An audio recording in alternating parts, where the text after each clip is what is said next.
Wait, who are you? He asked, voice hoarse in the stale, recycled air of the half-sunken research station.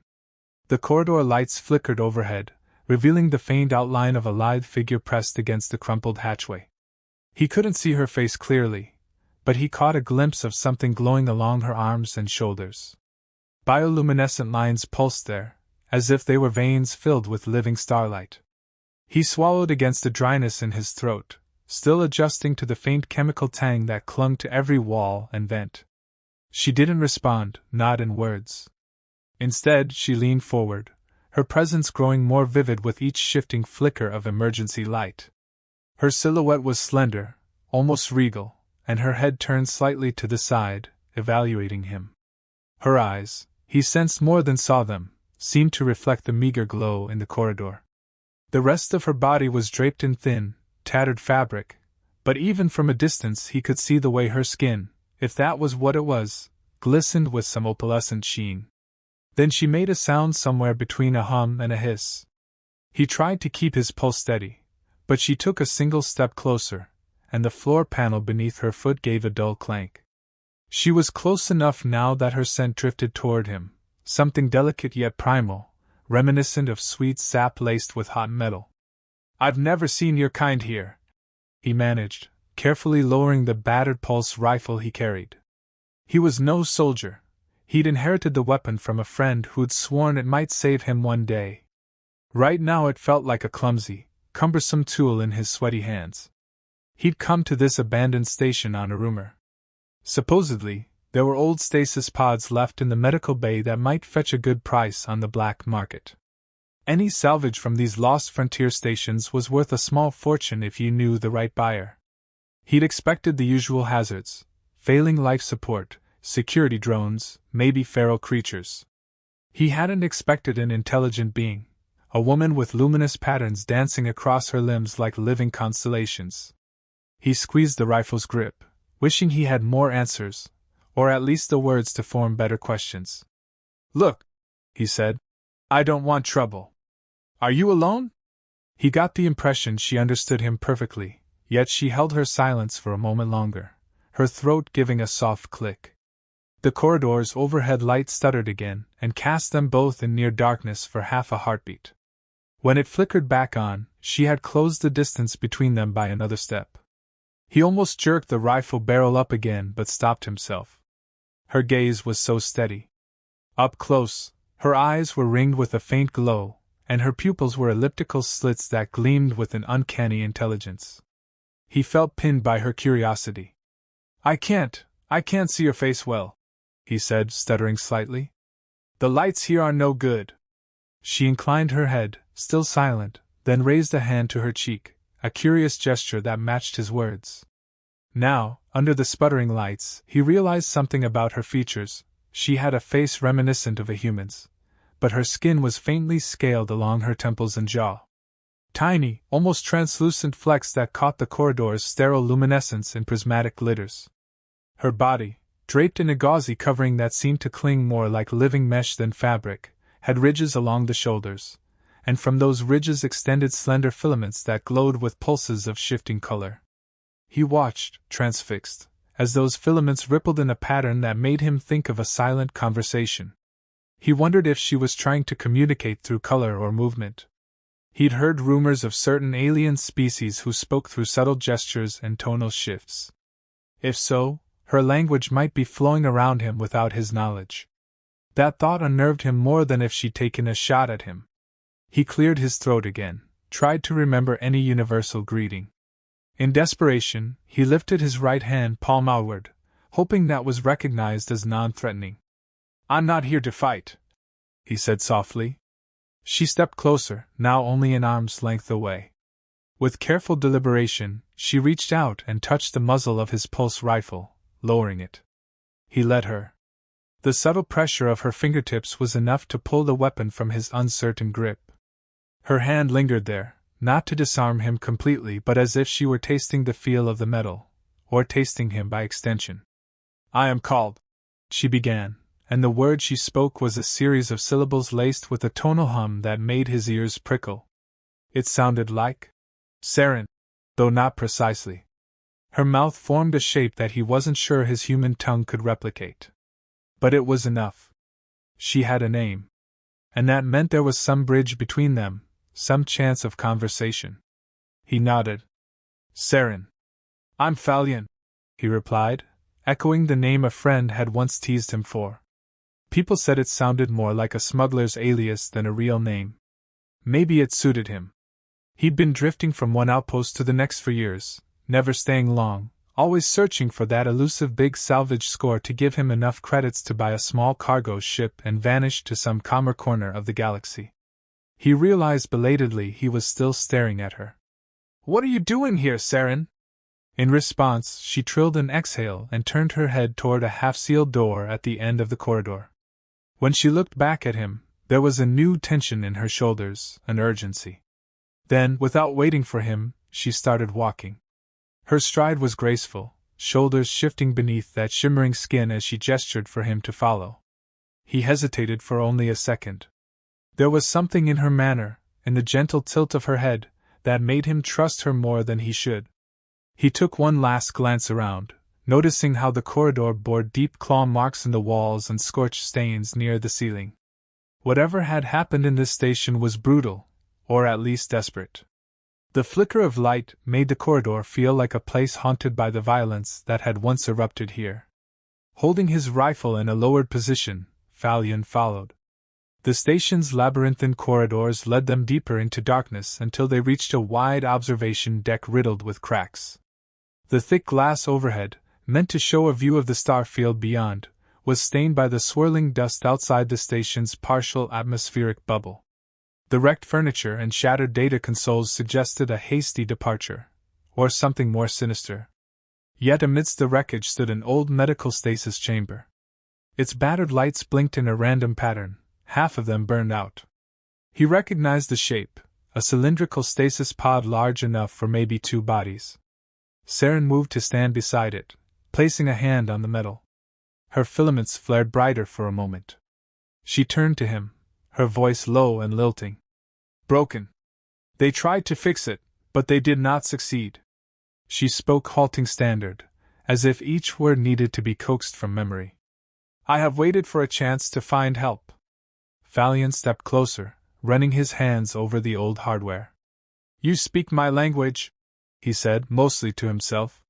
She watched him, luminous eyes half-lidded. I listened. I watched you sleep. At that moment he froze, heart pounding. Had she been in this station for some time, spying on him while he rested in that cramped bunk near the docking hatch? He felt a surge of vulnerability. But there was no threat in her voice, only a soft honesty. Your dreams were vivid, she murmured. I heard you call out for something, or someone. His face warmed at the idea that she'd been near him in such an unguarded state. That was more intimate than anything he'd experienced in a long while. He forced his mind to refocus on the stasis pod. So you need help repairing it? She dipped her head. Not repair. It is connected to something deeper. My people use these pods for transitions. Your people use them for sleep, for healing. She trailed her fingers over the damaged circuit boards. Her expression was haunted. If it is not reactivated soon, the others. She paused, pressing her lips together as if grappling with an internal struggle. I must revive them. There are few of us left. Understanding began to dawn. You have others in stasis? Yes. My kin. The last of our colony. Her voice caught on the word. Last. And Falion felt an unexpected tug at his chest. We arrived to study the new worlds, to share knowledge, but we were betrayed by an alliance of traitors. They wanted to capture and exploit us. Her filaments pulsed with agitation now, a swirling pattern that matched the urgency in her eyes. They took the strong ones, my guardians. Some of us fled to this station. The pods were our only hope to survive the plague they unleashed. Falion pressed a hand to the broken metal panel, noticing how the entire system had been shot.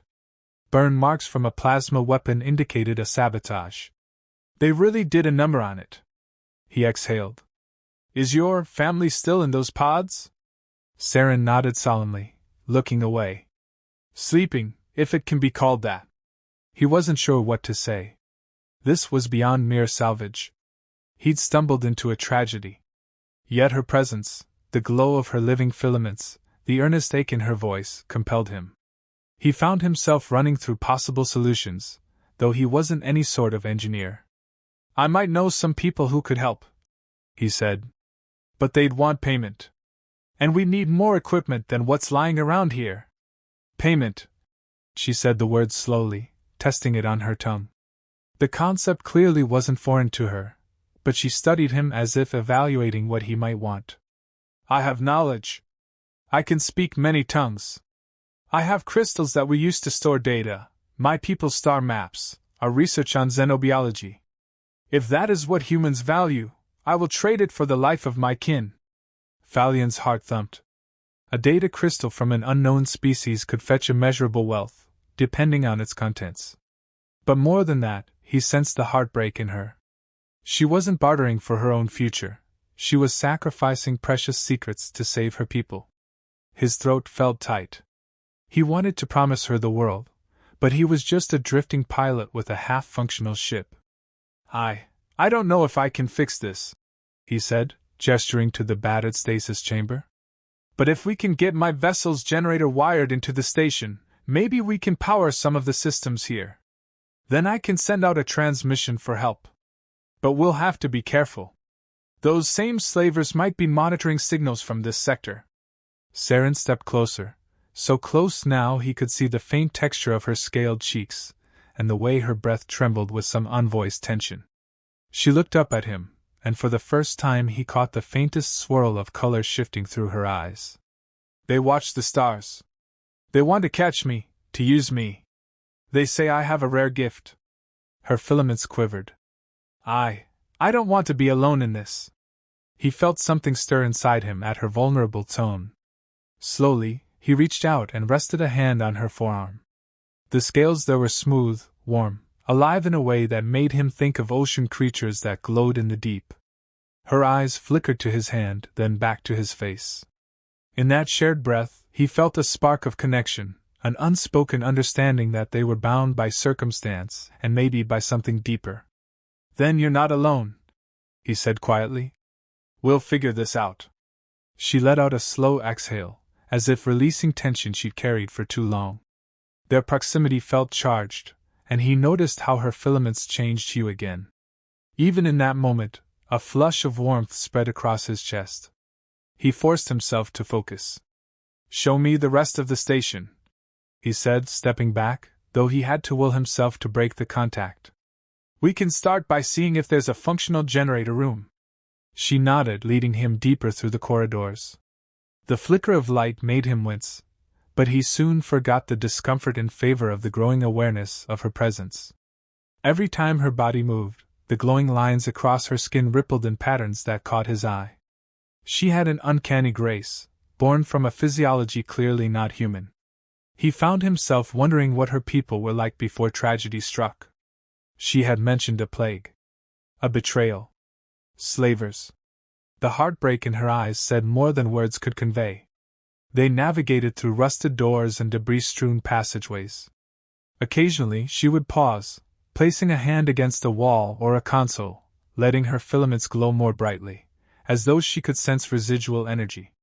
She moved with an almost ritual care, as though each place held memories that could still harm her. Whenever they were forced to squeeze through a tight gap or climb over a fallen beam, Falian tried to help, offering a steadying hand. The contact between them, each time, sent a subtle jolt through him. Eventually, they reached a wide chamber that must have once served as the main generator room. The machinery was half dismantled, with cables torn out and scattered. The console screen flickered in dull, barely legible lines of code. Yet the core reactor was there, albeit in battered condition. Falian let out a slow breath. Well, it's not entirely destroyed. He looked at Saren. We might be able to cobble something together. I can try patching it into my ship's power cells if I can get them in here. Saren studied the mess of cables with a faint frown. She lifted a piece of tubing, letting the broken end dangle. I can help. Our technology might interface with yours. We only need enough power to run the stasis pods for a short time, yes? He nodded. We can't run them indefinitely, not with my little ship. But maybe enough to stabilize your people until we can get real help. He paused, realizing the risk. Calling for help might bring slavers or unscrupulous salvagers. We'll have to be strategic about who we contact. The corners of her lips tilted in what might have been an attempt at a smile, though it was tinged with fatigue and wariness. We have no choice but to trust your star-chosen contacts. I will trust you. He felt that trust settle over him like a cloak of responsibility. He never considered himself particularly noble, but right now, he realized he cared about her plight. And maybe about her, personally, in a way that made his pulse quicken. Then let's get to work, he said. They spent hours scavenging for parts. The station was large and mostly abandoned, though they had a few close calls with malfunctioning security turrets. At one point, Saren saved him by sensing an electromagnetic pulse about to fire, pushing him aside just in time. He crashed into a wall, jarring his shoulder, but avoided the brunt of the blast. He looked up in stunned gratitude as she grabbed his arm, pulling him to safety behind a collapsed support beam. Her breath ghosted across his ear as she whispered, "Quiet," and he felt that electric tension coil in his gut again. He wanted to ask her a dozen questions, about her biology, her culture, her personal pains, but they were too pressed for time. Eventually, after rummaging through multiple compartments and storage lockers, they hauled as many cables and portable power cells as they could handle back to the generator room. Valian began reconnecting what he could, cursing under his breath as sparks flew from half-fried circuits. But Saren was surprisingly adept at assisting him, her fingertips occasionally lighting up with a subtle glow that she used to test the circuit's viability. Once, when he nearly electrocuted himself, she caught his wrist, her eyes flashing in alarm. "Careful," she murmured, and her voice was a reminder that she was attuned to even the slightest changes in energy fields. He realized she might quite literally feel the station's power lines like a second heartbeat. They worked past exhaustion. At some point, she led him to a side chamber with a functioning vent that circulated meager but breathable air. There, among the scattered crates, they found a small corner to rest. It wasn't exactly comfortable, but the moment he sank to the floor, Valian's limbs felt like lead. Saren settled beside him, hugging her knees as she gazed at the faint glow of her filaments. They moved in slow, mesmerizing patterns, shifting with her emotions. He watched the light ripple across her arms, recalling how she'd said she'd watched him sleep. Something about that felt intimate, like an unspoken claim of closeness. He turned his head toward her, meeting her eyes in the dimness. "I'm not used to." He hesitated, searching for the right words. "Being this close to someone I just met. But I feel like we've known each other longer somehow." She exhaled softly, a note of shared understanding in her voice. "When I watched you, your dreams, they told me you are lonely. That you have been searching for something real in the emptiness between stars." She shifted closer, her gaze never leaving his. "I felt that. My people value the dream state. We believe that when we share dreams, we share a part of our essence. And when I found you, I could sense your longing, your restless spirit." A pang of vulnerability threaded through him. She'd gleaned all that from his unconscious murmurs and the subtle waves of his dream? "I guess you're right," he admitted, rubbing the back of his neck. "I've been drifting for so long, I barely remember what it's like to belong somewhere." She reached out slowly, her fingers brushing his arm. Her scales were warm against his skin.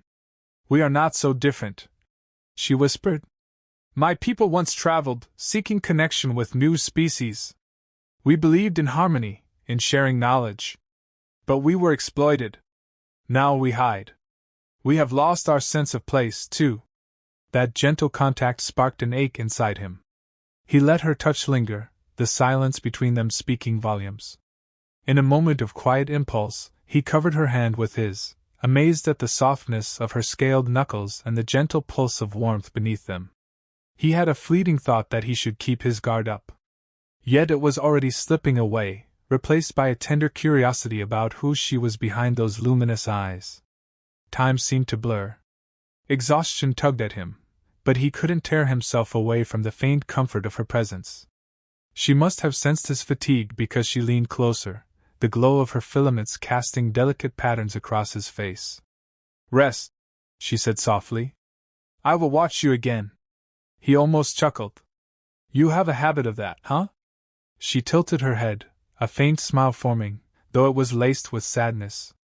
"In my culture, we watch over each other's sleep so that no nightmares can take root. It is a sign of care." The sincerity in her voice erased any lingering discomfort he felt about being observed. Instead, warmth spread through his chest as he let his weary eyes flutter closed. Despite the hardness of the floor, despite the chill in the stale air, he drifted off. And somewhere on the edge of consciousness, he was aware of her leaning closer, the faint hum of her breath, the glow of her body providing a gentle light in the darkness. He had never slept so peacefully in a place so broken. He didn't know how many hours passed before he woke. The corridor lights were still flickering, making it impossible to judge time. But he felt rested enough to function. He blinked his eyes open, noticing at once that Saren was perched beside him, gaze focused on his face. She was close enough that he could make out the tiny ridges along her brows. Her hair, if it could be called that, was composed of filament-like strands that trailed over her shoulders in a soft glow. "How long was I out?" he murmured, stretching his stiff muscles. She watched the movement as though fascinated. "Long enough," she replied. "Your body needed it." He swallowed, noticing how her eyes dipped to his chest, which was still clad in a tattered vest. His shoulders ached from the hours spent wrenching at machinery, but his mind was already pivoting to the tasks ahead. "We should see if the generator can push enough power into the stasis pods," he said, clearing his throat, trying to refocus on the mission. Saren nodded, standing in a smooth, flowing motion. He rose a bit more clumsily, wincing at a cramp in his calf. She offered a steadying hand, and he let himself lean on her for a moment, surprised by how sturdy she felt. The gentleness in her gaze steadied him. They made their way back to the generator room, and it felt both comforting and unsettling to realize how quickly he'd grown accustomed to her silent presence at his side. Inside the humming chamber, the improvised rig they'd set up still flickered with uncertain energy, but it was holding. He carefully accessed the console. "We should try to route power to the medical deck." Saren watched with a mixture of hope and anxiety. "Be prepared," she said softly. "The sight of my kin, they may look fragile. It will upset you if you are not used to it." He set his jaw. "I'll manage. And I want to help." Falion entered a series of commands, and the console beeped in protest. Warning messages scrolled across the cracked screen. He tapped more keys, sweat beading on his brow. "The system's resisting. We might have to do this manually." Saren stepped forward, placing her palm against the main circuit panel. Her filaments brightened, as though she was channeling her own energy into the system. The console sputtered, then flashed a shaky green line of text indicating partial power transfer was authorized. Falion let out a relieved breath. "You did it." She offered a brief, tense smile. "I can interface with certain frequencies. My biology is receptive to electromagnetic pulses, though it is draining." He couldn't help but stare at her in amazement. "You're full of surprises." She lowered her gaze, as if shy for the first time. "We should go now." They left the generator room, following the flickering lights toward the medical bay. Each step made Falion's stomach knot with anticipation. He didn't know what to expect. When they arrived, the door hissed open with a tortured groan, revealing a vast chamber lined with stasis pods. Most were cracked or shattered, but a few near the far wall were intact. The overhead lights were dim, casting everything in a sickly yellow glow. Saren led him to one of the pods. Falion's breath caught at the sight inside, a being with similar scales and filaments to Saren, but with deeper ridges along the neck. Its eyes were closed, the face slack as if in eternal slumber. Frost clung to the inside of the pod's glass, making it hard to see details. Saren pressed a panel on the side, and the readouts flickered to life. They were dangerously low on power and vital support. "They are in a deep protective cycle," Saren explained, voice trembling. But it was meant to end cycles ago. If we do not give them stable energy, they will never wake. Falion glanced at the meager readings. The power from the generator was reaching them, but it wasn't enough to fully revive the occupant. We'll need to supplement from my ship, he said quietly. I'll have to haul in power cells or try hooking a line from the docking bay. But that might expose us. She nodded, though he could see the dread in her eyes. The slavers patrol these systems. If they detect us, they'll come. He set his jaw. We'll have to do it fast and keep a minimal power signature. He turned to her, placing a hand on her shoulder. I promise, I'll do everything I can. Just hang on. Her gaze flicked down to his hand, then back up. Something in her eyes glistened with unspoken gratitude, and perhaps a deeper emotion he couldn't name. She leaned in slightly, and he found himself aching to fold her into his arms. But there was a tension in the air, a mixture of desperation and hope that made him hold back. Instead, he just gave her a firm nod. Let's get to the docking bay. They retraced their steps through the labyrinth of corridors. By now, they knew most of the safe routes, though Falion's heart pounded at every corner, expecting to see a security drone or worse. At one point, Saren gestured for him to stop. She pressed a finger to her lips, filaments flickering rapidly. He froze, straining his ears. There it was, a faint clanking echo somewhere in the corridors behind them. Something was moving in the station. The sound soon faded, but the dread lingered. They continued on as quickly and quietly as they could. Finally, they reached the docking bay. Falion's ship, an old, battered craft he called the Nova's Edge, rested on the platform like a tired beast of burden. He led Saren inside, hurriedly directing her to the cramped engine room. The interior was lit with dim overhead panels. The place smelled of metal and grease. He could see her eyes roam over the ship's architecture with curiosity, her filaments stirring in pulses that reflected her interest. This is how humans travel? She asked softly, fingertips brushing along the side of a console. He snorted a half-laugh. Well, humans with small budgets, anyway. This is a patchwork job, but she flies. He got to work, rummaging for an external power cable. We're going to rig these cells so we can transfer enough charge to keep those pods stable. At least until we figure out a more permanent solution. Saren nodded, her gaze flicking from him to the half-open door that led to the rest of the station. Hurry, she urged quietly. They've slept too long. He hoisted a heavy power cell, straining under its weight. She moved closer to help, and he marveled again at her unexpected strength. They lugged it back toward the medical bay, hooking up cables along the way in a precarious chain. Every so often, sparks flew from old junction points, forcing them to improvise with insulation. Adrenaline kept him going. He knew they were on borrowed time. The station's compromised hull could fail at any moment, and the mysterious clanking they'd heard earlier suggested they weren't alone. At last, they finished connecting the cables. Falion flicked a switch on a makeshift console he'd set up near the stasis pods. Slowly, the readouts climbed. The occupant's vitals registered an upward shift. He felt a flutter of triumph. It's working, he said, wiping sweat from his brow. They're stabilizing. Saren clasped her hands in front of her, shoulders trembling with relief.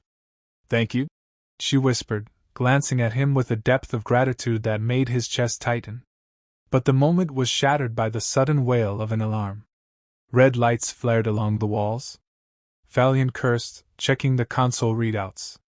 Something just tripped a sensor, he said, punching buttons. We must have pulled more power than we intended.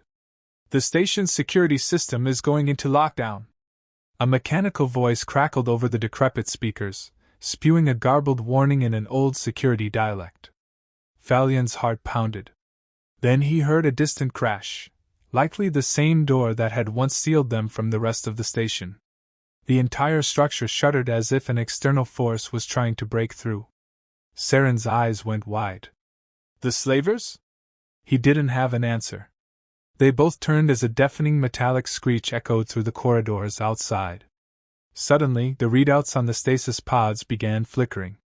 No, no, no! Falion muttered. We can't lose power now. Saren's filaments glowed brighter with her fear, but she forced composure. You protect them, she said, indicating the pods. I will see who has boarded. He grabbed her arm, voice taut with concern.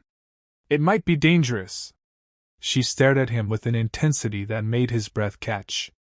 I am not powerless, she said softly, indicating the glowing ridges along her arms that had begun to pulse in a pattern resembling an electrical surge. My body can repel certain forces. I will return to you. He nodded, torn between letting her go and staying to protect the pods. In the end, he realized she was right. Someone had to guard the station's precious cargo. I'll reinforce the power link here, then I'll catch up. With a final, charged glance, Saren turned and slipped into the corridor. Falion watched her go, heart pounding, then refocused on the console. If the station locked down, it might sever essential power routes. He frantically keyed in overrides, refusing to let the occupant in the stasis pods slip away. Alarms blared, adding to the tension. Time stretched, the station trembling with each distant impact. It felt like an eternity until he heard footsteps again. He leveled his rifle, adrenaline coursing through him. But it was Saren who appeared in the doorway, panting, a deep gash across her left forearm where some metal shard must have sliced her. She stumbled slightly. Saren! He rushed to her, catching her before she collapsed. Her breathing was ragged. A trickle of blood, iridescent, shimmering like liquid pearl, dripped down her arm.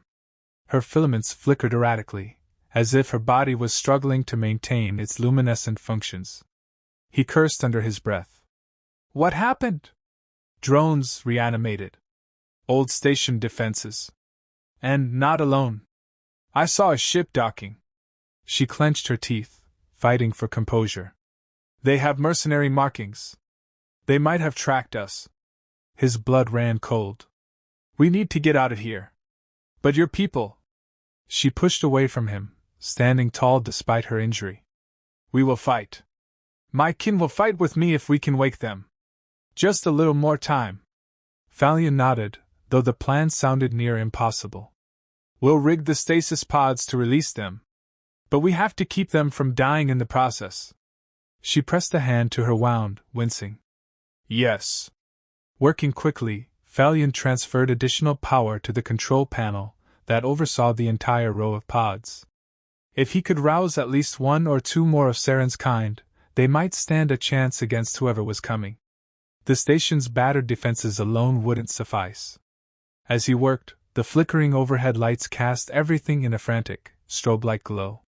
Saren steadied herself, then laid her glowing fingertips on the stasis control. She closed her eyes, and for a moment, Falion saw a wave of shimmering luminescence course across her filaments and into the console.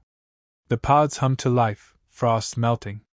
One occupant coughed, chest rising for the first time in who knew how long. Another occupant stirred but remained unconscious. A third pod emitted sparks. Its occupant was likely lost. Suddenly, footsteps thundered in the corridor.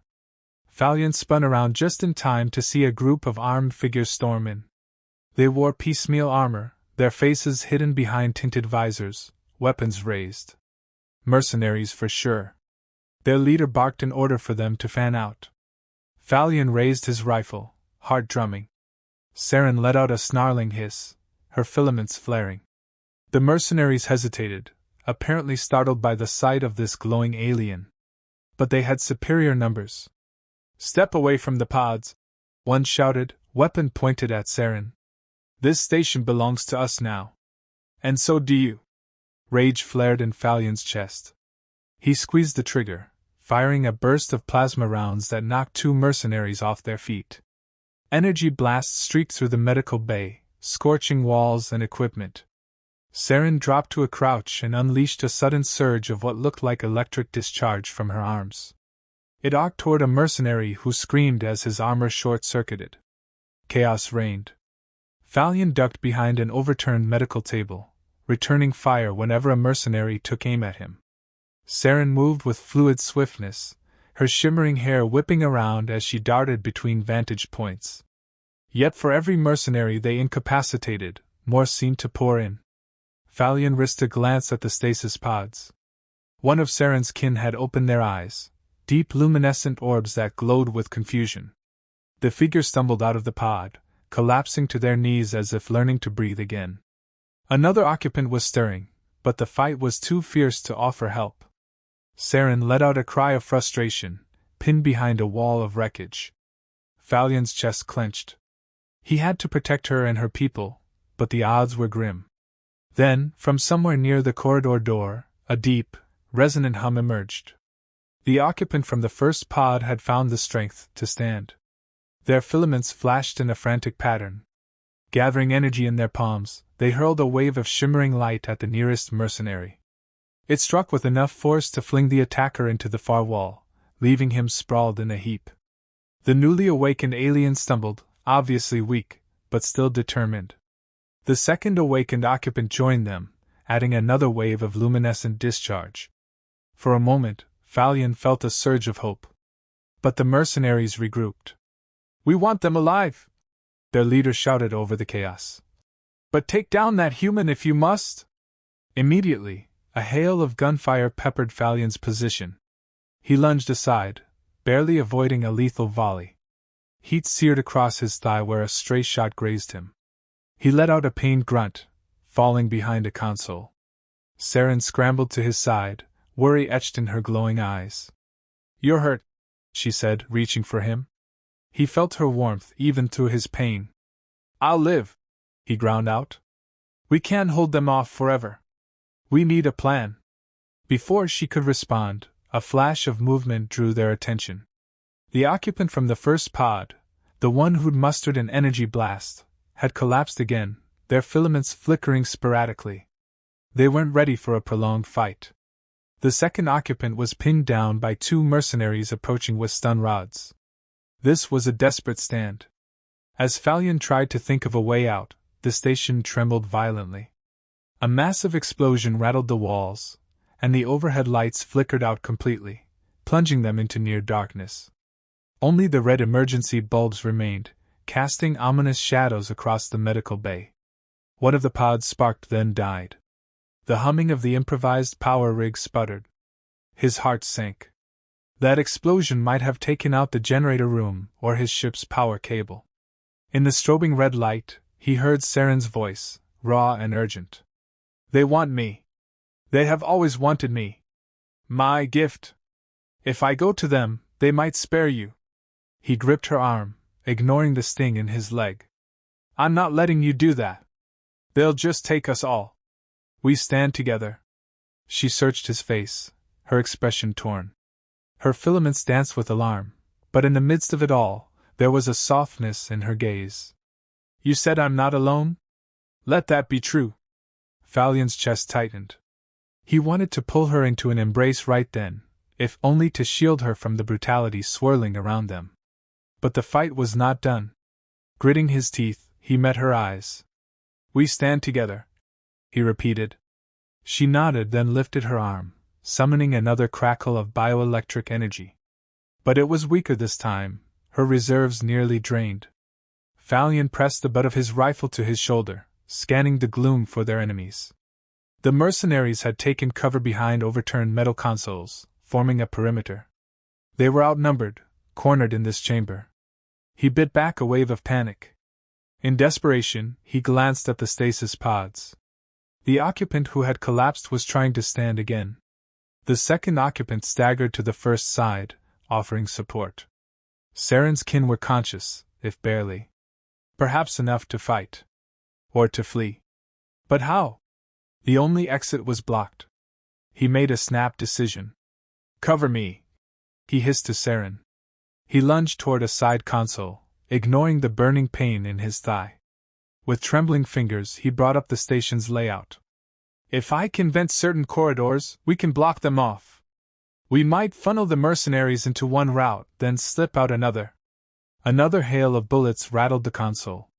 Saren flinched beside him, letting out a pained cry as a stray shot grazed her side. She fell, and Falion's heart lurched. He dropped the console controls to catch her. "Saren!" she hissed, pressing a hand to the wound that oozed that iridescent blood again. But she pushed him away, nodding for him to keep going. Her eyes burned with determination. He returned to the console, hammered a sequence of commands. The station's ventilation system roared to life in remote sections. Doors sealed with thunderous clangs. He forced a partial decompression in the corridors behind the mercenaries, praying the old life support system would still function in the medical bay. Almost instantly, the mercenaries reacted.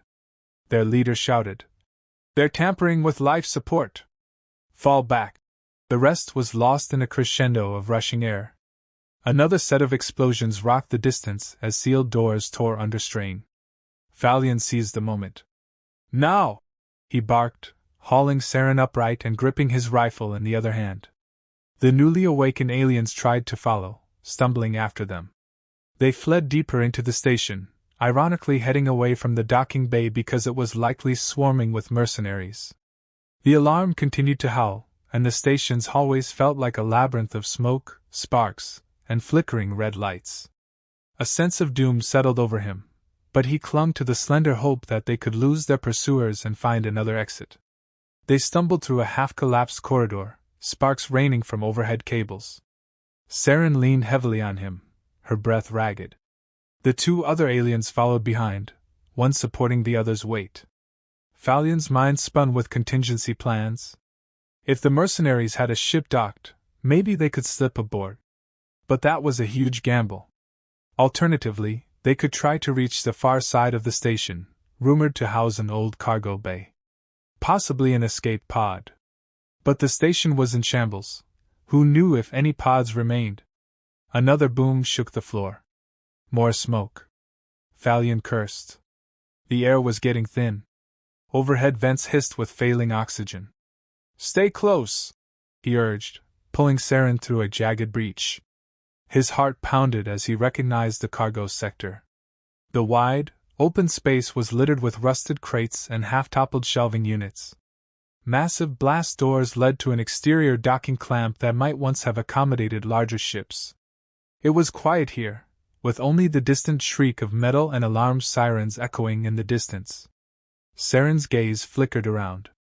"It might be sealed," she breathed, the pain evident in her voice. "But we have to try." They crossed the cavernous room, stepping over debris. Falion found the control panel for the blast doors, but the screen was shattered. He pried open a side compartment, revealing a manual override lever. "If this is still intact, we can open the cargo bay door. Then we will be exposed to space," one of Saren's kin said weakly, their eyes unfocused.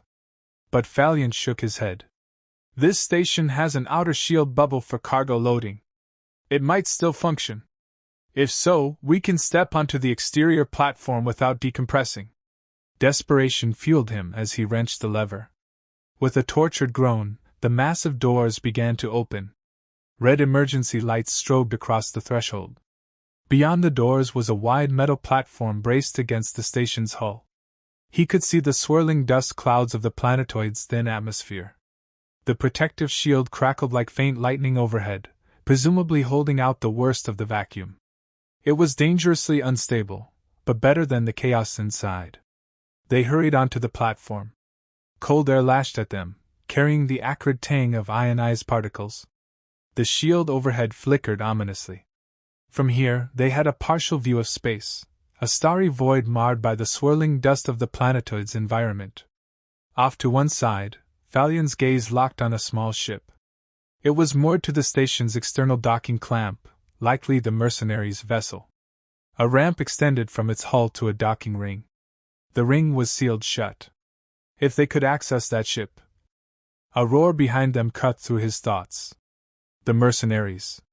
At least half a dozen poured onto the platform. One barked an order to stop. Another fired a warning shot that sailed over Falion's head, sizzling into the shield's flickering edges. Falion realized with dismay that they were pinned. The only possible way out was the mercenaries' ship or plunging into the swirling dust outside the shield and hoping they didn't suffocate. "Don't move," the lead mercenary growled, stepping forward with weapon raised. "We'll take that alien. You can still walk away if you hand her over," Saren hissed, swaying on her feet. Falion stepped in front of her, heart hammering with protective rage. "You'll have to go through me first," he spat. The mercenaries laughed, a cold, jeering sound. "Fine," the leader said. He gestured to one of his men, who took aim. In that split second, Falion realized they were out of options. He tensed to fire, but an energy blast would come for him first. Time seemed to slow. Then a sudden surge of light burst from Saren's body. Despite her injuries, she threw her arms forward, unleashing a wave of flickering brilliance that washed across the platform. Falion felt his hair stand on end, the energy crackling over him without harming him but sending a powerful jolt through the mercenaries. Several screamed as their suits shorted out, electric arcs dancing across their armor. 2 of them collapsed. The leader stumbled but managed to remain standing, though his visor cracked and sparks flew from his gear. Saren gasped, nearly collapsing from the effort.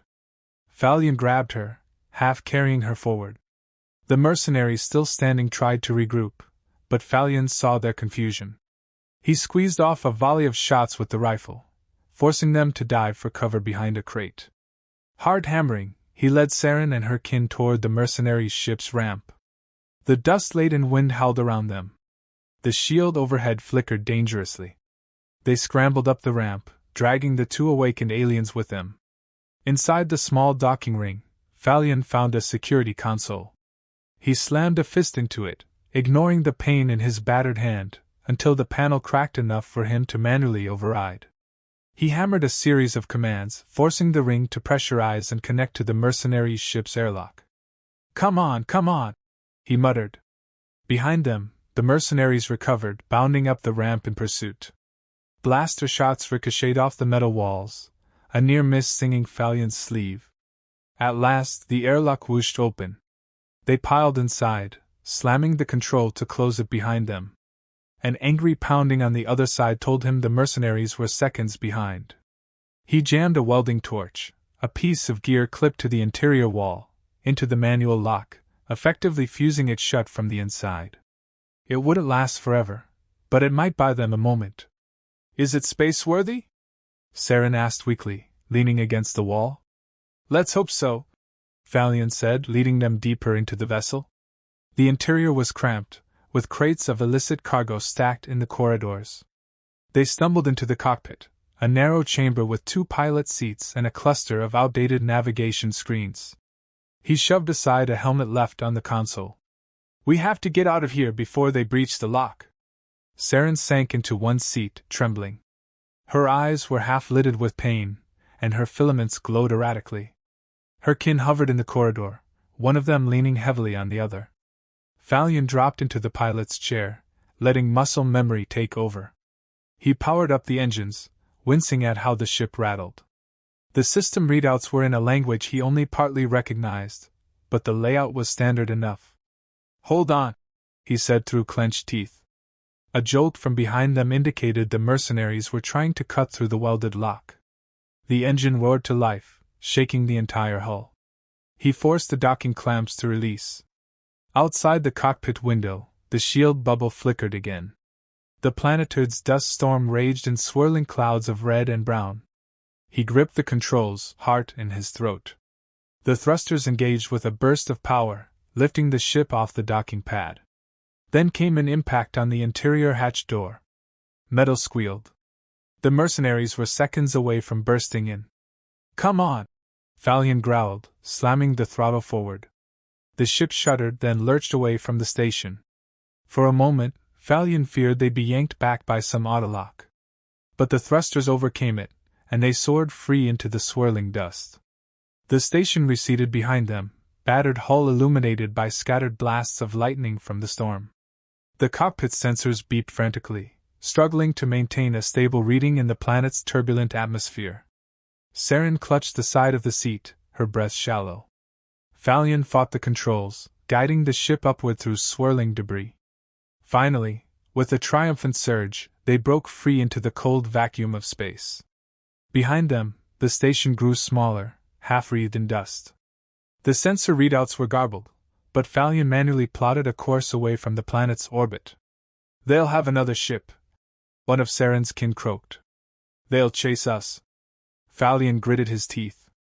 We'll jump to FTL if this rust bucket can manage it.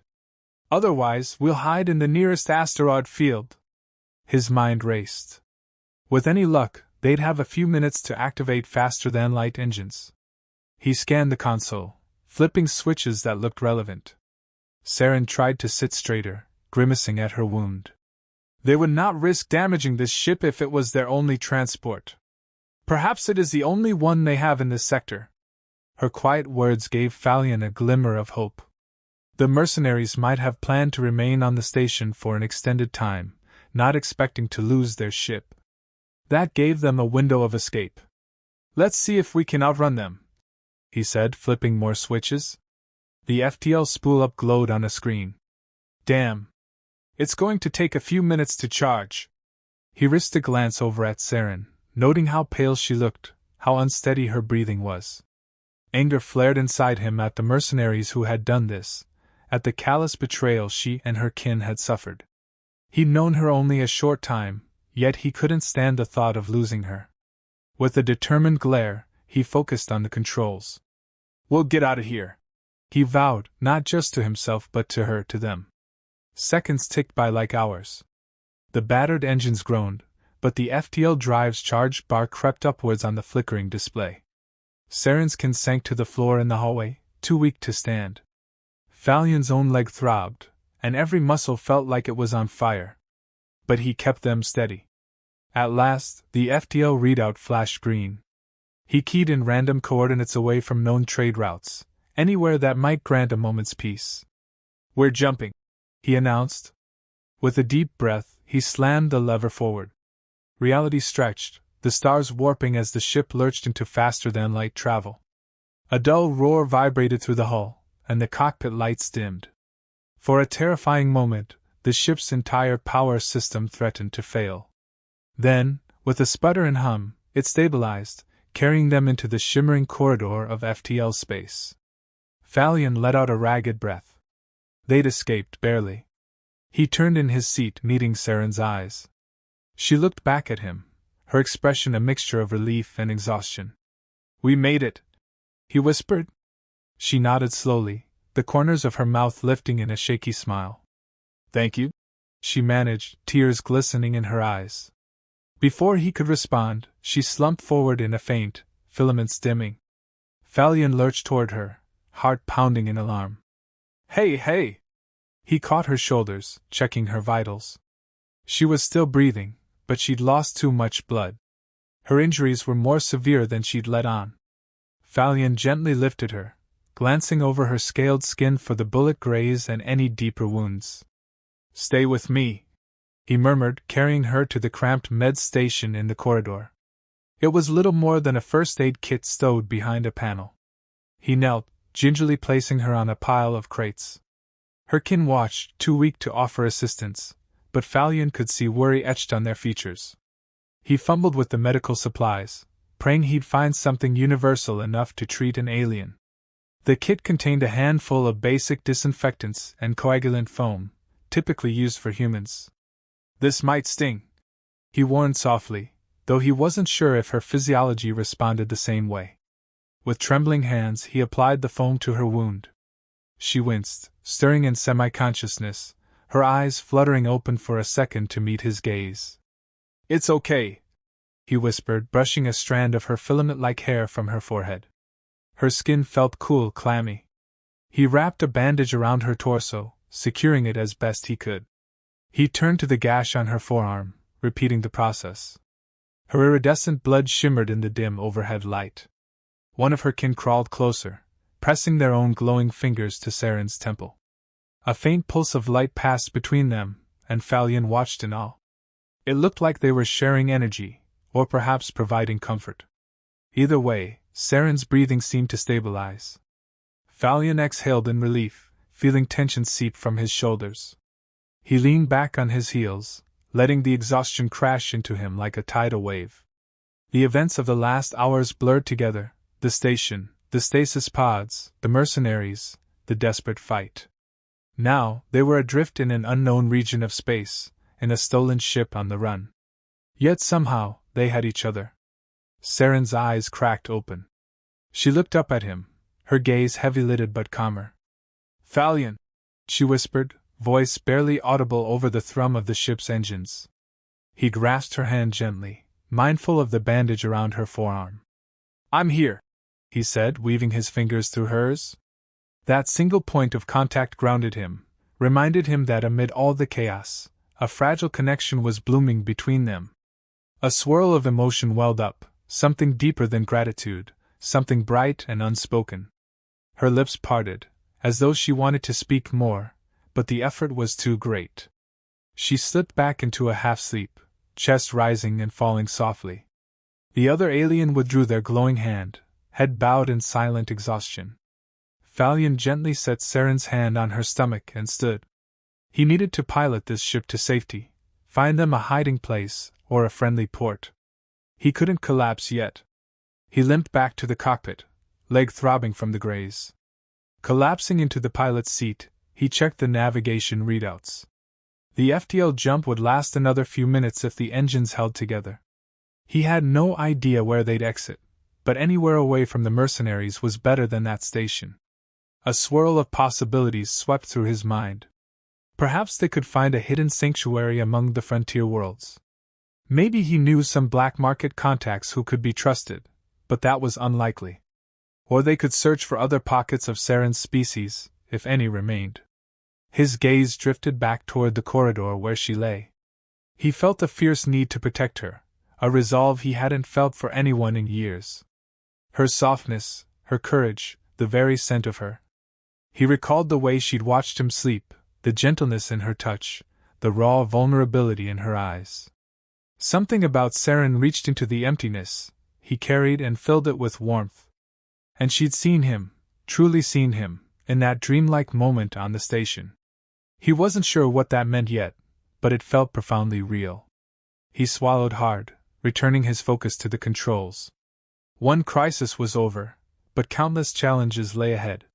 He promised he wouldn't leave her alone, that he'd help her save her people. And now he was bound to that promise. Even if it meant risking everything, he wouldn't abandon them. If that meant forging alliances in shady corners of the galaxy or taking on powerful slavers, so be it. The FTL alarm beeped, alerting him that they were nearing exit coordinates. Thalion steeled himself, gripping the controls tighter. Outside the cockpit window, the swirling star lines began to condense into pinpoints, revealing a field of distant, uncharted cosmic bodies. He had no idea if this region was truly uncharted or if the mercenaries might guess their heading. But they were out for now. He shut down the FTL drive and coasted at low power, hoping to avoid detection. The sensors were weak, but he could see a cluster of small rocky planetoids orbiting a pale star. No obvious sign of inhabited worlds or trade lanes. Perfect for lying low while Saren and her kin recovered. He set a course for a drift among the planetoids, scanning for a hidden crater or cave where they could land or hide. The stolen ship's fuel reserves were moderate, they'd have to be careful. As the ship glided through the darkness, Thalion let himself exhale a trembling breath. Tension still held his body taut, but a tiny flame of hope flickered within him. They were alive, and they had each other. For now, that would have to be enough. He thought back to when she'd first spoken to him in that corridor. When she lowered his rifle, then told him her name in that melodic whisper. When she'd said she watched his dreams and felt his loneliness. Strange, how quickly two souls could collide and find themselves bound by fate's random cruelty. But as he watched the twinkling stars outside, he found himself thinking that maybe, just maybe, this wasn't random at all. Perhaps, amid the vast emptiness of space, they were meant to collide, like wandering comets drawn by gravity into a shared orbit. A soft moan from the corridor brought him back. He rose, knees weak, and made his way to her side again. She was stirring, eyelids fluttering. The other alien had crawled to the cockpit seat, giving them some privacy. Thalion knelt on the cold metal floor beside Saren, brushing her hair with gentle fingers. Her eyes opened, and she gazed at him as if searching for reassurance. "We're safe for now," he said softly, his voice echoing in the cramped corridor. She nodded faintly, trying to sit up. "My kin! They're resting," he assured her. We'll find a place to land, patch ourselves up, figure out our next move. Her gaze flickered toward the cockpit. You are a pilot, then? My dream told me you fly to escape your past. His throat constricted. I guess I do, he admitted. But maybe I've finally found a reason to stop running. Something like a smile curved her lips, despite her pain. She leaned into his hand, her cheek warming beneath his touch. And in that silent moment, with the ship drifting through uncharted space, they shared a fragile closeness that felt more potent than anything he'd known before. His heart ached with tenderness, and he realized with a jolt that he wanted her to trust him, to rely on him, to feel safe in his presence. And more than that, he wanted to be worthy of her trust. He leaned in, pressing his forehead gently to hers. She closed her eyes, and for a breath, their exhalations mingled. Her skin smelled of that sweet, sharp scent that reminded him of something floral from a distant world. The connection of their foreheads felt like an unspoken vow. He could almost feel her pulse thrumming in her filaments, resonating with the beating of his own heart. Then the ship rattled, jostling them out of that tender moment. Felion frowned, rising to check the cockpit readouts. Gravity fluctuations from a nearby planetoid, or so the console indicated. He carefully guided the ship toward a stable orbit behind a large asteroid, effectively hiding from open scans. Once the engines were idling, he returned to Saren, helping her stand and directing her into the ship's small living quarters. It was a cramped space, barely enough room for 2 people. She sank onto the single bunk, pressing a hand to her bandaged side. Felion bent, rummaging through lockers. He found an emergency ration pack and a container of water. Here, he said gently, offering them to her. You should try to drink. She accepted the water, her eyes closing briefly in gratitude as she sipped. The other 2 aliens hovered in the corridor, uncertain. Felion waved them closer. There's enough for everyone. I'll see what else is on board. He found more rations in a metal crate. Though they were likely designed for human consumption, it was the best he could do. The 2 aliens sniffed the containers warily, then nibbled, not exactly enthusiastic but too hungry to refuse. Saren drank quietly, her gaze distant. Once they had a moment of relative calm, Felion collected more bandages and tried to address her wounds properly. Under the flickering cabin light, he peeled back the makeshift bandage, heart clenched at the sight of the ugly burn and the dried blood. He worked carefully, rinsing the wound with water before applying antiseptic. She winced but remained still. Her filaments glowed faintly against his fingers, sending little jolts of sensation up his arm. Sorry, he mumbled when she hissed in pain. I know this hurts. She turned her face away, biting her lip. It's better than dying. His breath caught at her stoic strength. Something in that moment ignited a deep well of compassion. He finished securing the fresh bandage, then gently touched her cheek, drawing her gaze back to him. You're safe, he repeated, voice thick. I won't let them get you. She studied him in silence, her eyes full of unspoken questions. After a beat, she set the water aside and reached out, tracing her fingertips along the line of his jaw. Her touch was featherlight, and yet it sent a warm flush through his entire body. You risked everything for us, she said. Humans are not known to be so generous to strangers. He gave a crooked smile. I'm not exactly a typical human. A flicker of amusement danced in her eyes, then faded into solemn appreciation. No. You have the spirit of a wanderer searching for a home. And you have more kindness than you want to admit. He swallowed, uncertain how to respond. A swirl of emotions churned in his gut. He settled for pressing his hand gently to hers, letting the warmth of her skin ground him. The tension between them grew, an undercurrent of longing mingled with gratitude. He remembered how she had said she watched him sleep, that she'd felt his loneliness. And here, in this stolen ship, everything else fell away until the only thing that mattered was the space between them, a space crackling with possibilities. She shifted on the bunk, wincing at her injury. Will you? She paused, something vulnerable in her expression. Stay with me a while? The question shot straight through his chest. He glanced back at the corridor, where the other two aliens were drifting in an uneasy half-rest. The cockpit was stable, orbit set. There was no immediate crisis. He looked back at her, heart pounding. "Yeah," he said softly. "Of course." He kicked a loose crate aside and eased onto the bunk next to her. It was a tight fit, forcing them close. He half expected her to draw away, but she remained there, her breath coming shallowly. He could feel the heat emanating from her body, sensed the subtle glow of her filaments even through the bandage. She studied him from under thick lashes, her scaled cheekbones glimmering in the low light. He didn't know who leaned in first. It felt as if they both moved at once, drawn by the same gravitational pull. Their lips brushed, tentative and searching. Her mouth was warm and soft, her breath tasting faintly sweet. He let out a quiet, trembling sigh, one hand cupping the back of her head as he let himself sink into that moment. Every nerve in his body woke, and the universe seemed to hold its breath. Her filaments flared, shimmering with gentle pulses against his arms, lighting their kiss from within. She let out a soft, keening sound that resonated in the small cabin. He pressed closer, mindful of her injuries yet unable to stop the slow, hungry press of his mouth to hers. The raw need in his chest surprised him. He told himself not to get attached, that this was all about survival. But now, with her lips parted against his, he knew it was more than that.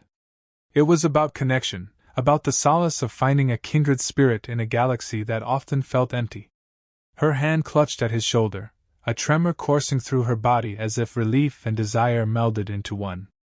When they finally parted, breathing ragged, he pressed his forehead to hers again, eyes closed. She stroked his cheek, filaments trailing over his skin in tingling lines.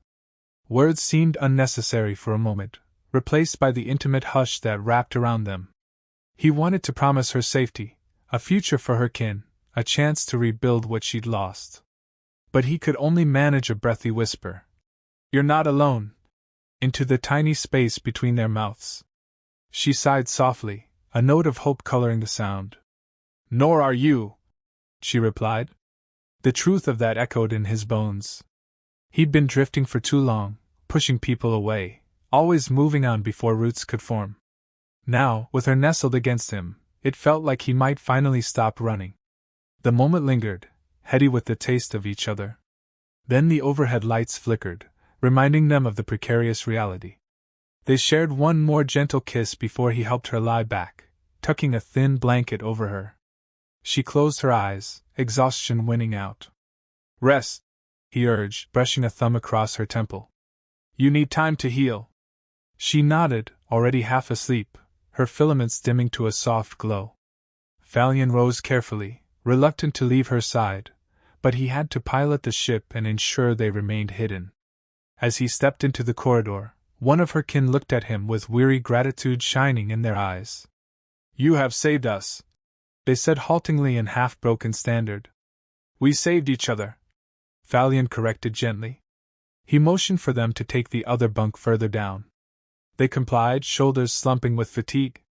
He made sure they were as comfortable as possible before heading back to the cockpit. Slumping into the pilot's seat, he stared at the star-dappled void outside. So much had happened in such a short span, yet it felt like fate. He didn't believe in destiny, but he believed in the moment, this fragile bond he was forging with Saren, the hope he carried for her kin. Rubbing a hand over his face, he resolved to protect them with every resource he had. They deserved a chance to rebuild their lives, to awaken the rest of their people in safer conditions. Perhaps, once they found that sanctuary, he could figure out how to open the door to his own heart fully without fear. He set the ship to a low-energy drift, scanning the area for any sign of pursuit. Nothing so far. He allowed himself a long exhale, leaning back. His leg throbbed, and the adrenaline was fading, leaving behind an ache of bruises and burns. But overshadowing all of that was a sense of guarded relief. They had escaped, and they had each other. In the quiet hum of the cockpit, with the cosmic darkness enveloping them, he let his mind drift to her words, to the memory of her kiss, the vulnerability in her eyes. She had said he belonged inside her dreams and her body, in that oddly poetic way she spoke. It stirred something deep in his chest, an ache both profound and comforting. Maybe they really did share the same longing, the same searching soul. His eyes slid shut for a moment, but the beep of a sensor alarm jolted him back to alertness. He checked the console. Still no sign of mercenaries or other ships, just the lonely swirl of uncharted space. For now, they would hide. For now, they would survive. Tomorrow, or whatever passed for tomorrow out here, they would seek out a path toward healing, for Saren, for her kin, and for him as well. And if the slavers came again, or the corporations, or any other threat, they would find that the drifting pilot wasn't alone anymore. He was tethered to Saren by something more powerful than he could name. He would give everything to keep her safe, just as she had risked everything to protect his life in that derelict station. They were bound by fate, by violence, by a stolen kiss in the darkness. Perhaps, with time, they would also be bound by love.